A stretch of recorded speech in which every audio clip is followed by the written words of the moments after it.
It might surprise you, but millionaires have a different mindset when it comes to their money. They don't overspend on a college degree, they don't buy a car they can't afford, they don't buy a house they can't afford, and they don't use credit cards. Getting a degree that will never pay off, a $120,000 student loan for a job that will never pay more than $32,000, well, do the math and you'll quickly realize that student loans can and will financially suffocate a person. It often becomes impossible for a person with high student loans to even buy a house. Well, I'd love to travel more, but I have crushing student debt. Employers more and more are running credit checks on potential employees, and student loans, high student loans, can adversely affect credit scores. The worst thing is that student loans, well, they don't go away. If the bank forecloses on your house, there is some resolution. The house gets sold, usually some of the money pays off part, if not all of the mortgage. You do have to move out, but it's over. With student loans, the money is gone and you can't sell your degree to somebody else. It's your degree. You are stuck with student loans for life, and they are rarely even discharged in a bankruptcy. Buying a new car to keep up with your friends. You know what I'm talking about here. That friend who always seems to have a brand new car every 2 years. And they might try to make the excuse that it's a leased car and they're saving money and taxes, blah, blah, blah, blah. The reality is that most people are car poor and struggle to make their monthly payments. They get that lease because they can't actually afford to buy the car. Same goes with a house. Think about it. And be honest, how many people do you know that are house poor? Unfortunately, America has become addicted to living in houses and driving cars that they cannot afford. And they will never ever get ahead because they are living paycheck to paycheck,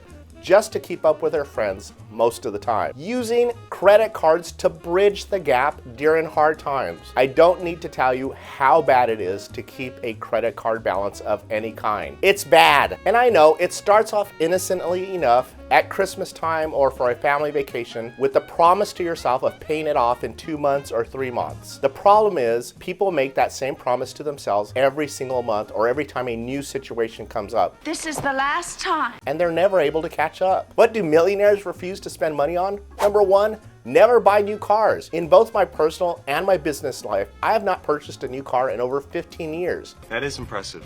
You know how I just mentioned those folks who buy a new car every 2 to 3 years? Those cars are usually maintained really well and they're usually under warranty. They're still under that factory warranty. So we're able to buy a like-new car at a very substantial discount. Not only are they less expensive, well, nowadays not so much, but they are usually less expensive to insure as well. If possible, it's also nice to pay cash and avoid payments altogether. Growing up, we had a neighbor down the street that told me that early in his career, he saved as much money as he could for 2 years to buy a car for cash. During those 2 years, he walked or took the bus everywhere he needed to go. Once he paid cash for that first car, he would keep it as long as possible and he would save those car payments in his bank account. So he was the one that was making the money, not the bank, not the car dealership. And it was time to buy a new car, he would sell the current car, use part of his savings and the money from the sale of his car to buy a new one. So instead of somebody else profiting off of his money, he made money. Needless to say, he quickly became a millionaire. Number two, never buy the latest fashion trends. Think of billionaires on TV these days. Elon Musk, Zuckerberg, Steve Jobs when he was alive, they all wore the same very basic outfits. Now, that might be the extreme case, but it's also an important lesson. Buy quality clothing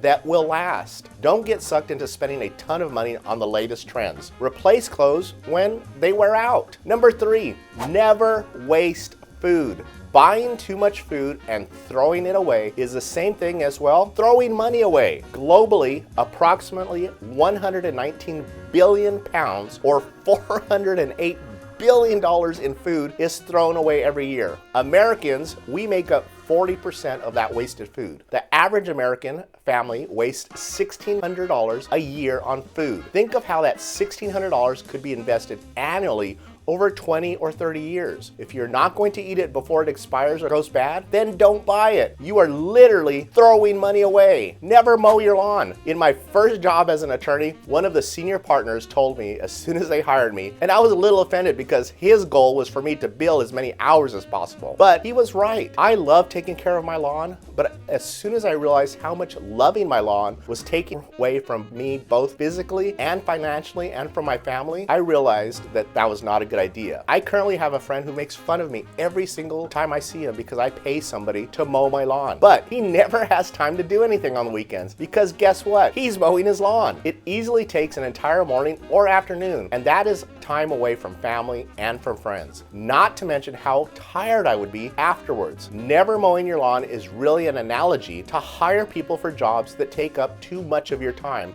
and are inefficient for you to do. Millionaires know this. Delegate work and pay people to do simple tasks that are huge time sucks from you. Millionaires don't waste money, and they increase their efficiency by paying others to do the things that waste their time. I know I've thrown a lot at you today, so that's why we've prepared our free guide on estate planning. I'll put a link to it in the description below and in the comment section below that so that you can download it and get started in the right direction. And to help you out even more, watch this video up here and this video up here. If you enjoyed this video, then guys, please smash that subscribe button and click on the like button. And also click on that little bell so you'll get notified every time we post a new video. Have a great day and an awesome week. And as always, thanks for watching.